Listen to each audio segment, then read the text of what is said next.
अब बिहार विधानसभा चुनाव में जन स्वराज पार्टी को मिली शर्मनाक हार के बाद प्रशांत किशोर पहली बार मीडिया के सामने आए और पार्टी की करारी हार पर अपनी चुप्पी तोड़ी। पीके ने जन स्वराज की हार का जिम्मा लिया और बिहार की जनता से माफी भी मांगी। हालांकि जब पत्रकारों ने पीके को जेडीयू के 25 सीट आने पर राजनीति से संन्यास लेने वाले दावे की याद दिलाई तो पीके पलट गए। उन्होंने पत्रकारों के सामने एक नई शर्त रख दी।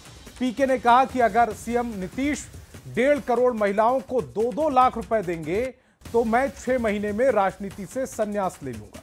रिपोर्ट दिखाते हैं। अगर नीतीश कुमार ने, उनकी सरकार ने ये वोट खरीदा नहीं है, इनको 2-2 लाख रुपए दे दे, मैं बिल्कुल राजनीति से संन्यास ले लूंगा, उसमें कहीं कोई दिक्कत नहीं है।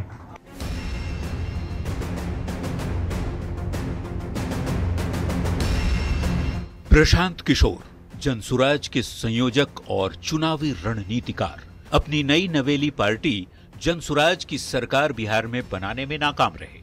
पीके के गुणागणित के बिल्कुल विपरीत चुनाव परिणाम आने के बाद अगर किसी बात की सबसे ज्यादा चर्चा हुई तो वो है पीके का वादा।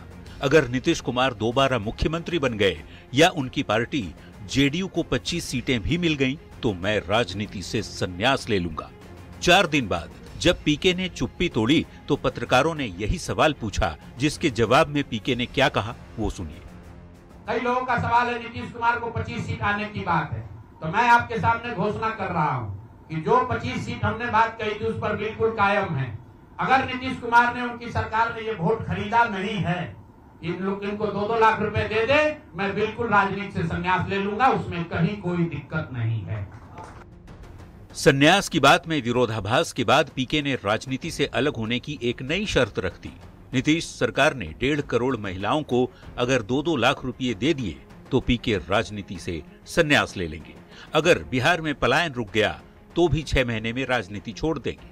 इस पूरे प्रेस कॉन्फ्रेंस में प्रशांत किशोर की बातों में अंतर्विरोध या विरोधाभास इस वादे पर भी देखने को मिला, क्योंकि पीके ने अगले ही पल ये कह दिया, मैं बिहार छोड़ दूंगा ये भ्रम है, मैं पीछे हटने वाला नहीं, बिहार को सुधार कर रहूंगा, ये जनसुराज और पीके की जिद है। कुछ लोग ये सोच रहे हैं कि मैं बिहार छोड़ दूंगा, तो आपका ये भ्रम है। अंग्रेजी में एक फ्रेज है, you are not defeated till you quit. जब तक आप छोड़ेंगे नहीं तब तक आप हार नहीं सकते हैं।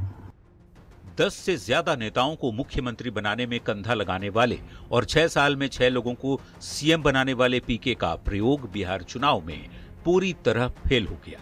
बाउंड्री से बाहर खड़े होकर दूसरे को चुनाव लड़ाने वाले पीके जब खुद बिहार की सियासी पिच पर उतरे तो पार्टी की ऐसी दुर्गति हुई कि जनसुराज की ओपनिंग इनिंग बेहद खराब रही। जनसुराज का खाता तक नहीं खुला और सभी 238 के 238 उम्मीदवार चुनाव हार गए।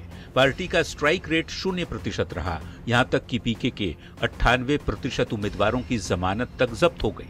25% प्रत्याशियों का हाल ये रहा कि उन्हें नोटा से भी कम वोट मिले। तो हम लोगों से जरूर कुछ गलती हुई होगी, हम लोग के प्रयास में, हम लोग के सोच में, हम लोग के बताने के तरीके में जरूर कुछ गलती रही होगी कि जनता ने हम लोग को नहीं चुना है, जनता ने हम लोग पर वो विश्वास नहीं दिखाया, तो उसकी जिम्मेवारी जो है वो पूर्णतः मेरी है।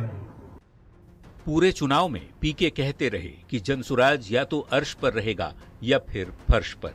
पीके की दूसरी बात सच हुई। पीके ने हार की जिम्मेदारी ली और कहा, हम लोग सामूहिक तौर पर हारे, सत्ता परिवर्तन नहीं करा पाए। पीके ने माफी भी मांगी और गलती भी। साथ ही ये दावा किया कि जनसुराज ने कोई गुनाह नहीं किया, चुनाव में जातिवाद और हिंदू मुस्लिम नहीं किया। पीके के साहस से यही लग रहा है कि उन्होंने एक बार फिर से कमर कस ली है। देखना होगा इस हिम्मत से बिहार में जनसुराज की व्यवस्था कायम करने में कितना वक्त लगता है। पटना संवाददाता रजनीश कुमार के साथ ब्यूरो रिपोर्ट, न्यूज़ 18।